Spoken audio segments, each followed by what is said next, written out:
lot of preparation on my part in the summer, but being the third day, it's kind of hard to get in the groove of things, but I think the team really comes together in these times and makes all the freshmen feel good, and I just feel a part of the team already. Day 3 of camp is really a testament to their preparation over the summer. It's a testament to where we are as a team, the experience that we have as a team, and ultimately the game is the best teacher. And if we're in a physical condition that allows us to play and learn and teach in the flow of a game on a Friday night under the lights with fans, we always want to prefer that as opposed to the training environment. And ultimately, game fitness is what we prepare for.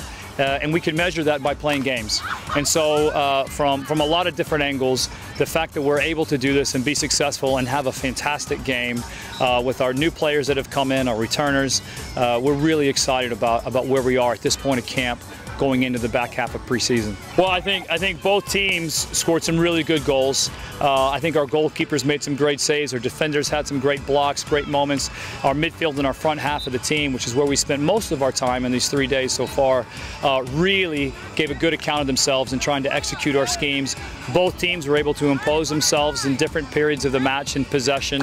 And then ultimately, with the tie, to make it exciting at the end and create that motivation, the team that had possession at the end wins. And so the purple team did a great job of winning the ball back at an opportune moment, killed the game in appropriate tactic, and won it. So that was great. It's been a long process preparing and everything to get to this point, especially like even before we got here. And this past 3 days have been incredibly hard, and I mean, I've enjoyed every single second of it, but it's taken a lot to get here.